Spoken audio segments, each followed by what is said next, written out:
Сіз потенциалыңызды сезініп, өзіңіздің жеке кәсібіңізді ашуды армандайсыз ба? Бизнес неден басталады? Креативтік ойдан ба? Бастапқы капиталдан ба? Бизнес жоспар жасаудан ба? Мүдделес адамдармен инвестор іздеуден бе? Өз кәсібіңді ашудағы алғашқы қадам – дұрыс бағыт таңдау. Бизнестің жол картасы 2025 – сіздің дұрыс таңдауыңыз.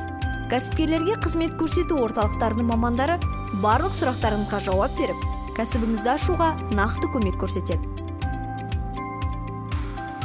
Жеке кәсіп ашу мен дамыту жайлы мәселелерге кеңестерді еліміздің барлық өңірлерінде кәсіпкерлерді қолдау орталықтары не services.atameken.kz сайты арқылы алуға болады. Толық ақпарат Атамекен ұлттық кәсіпкерлер палатасының сайтында.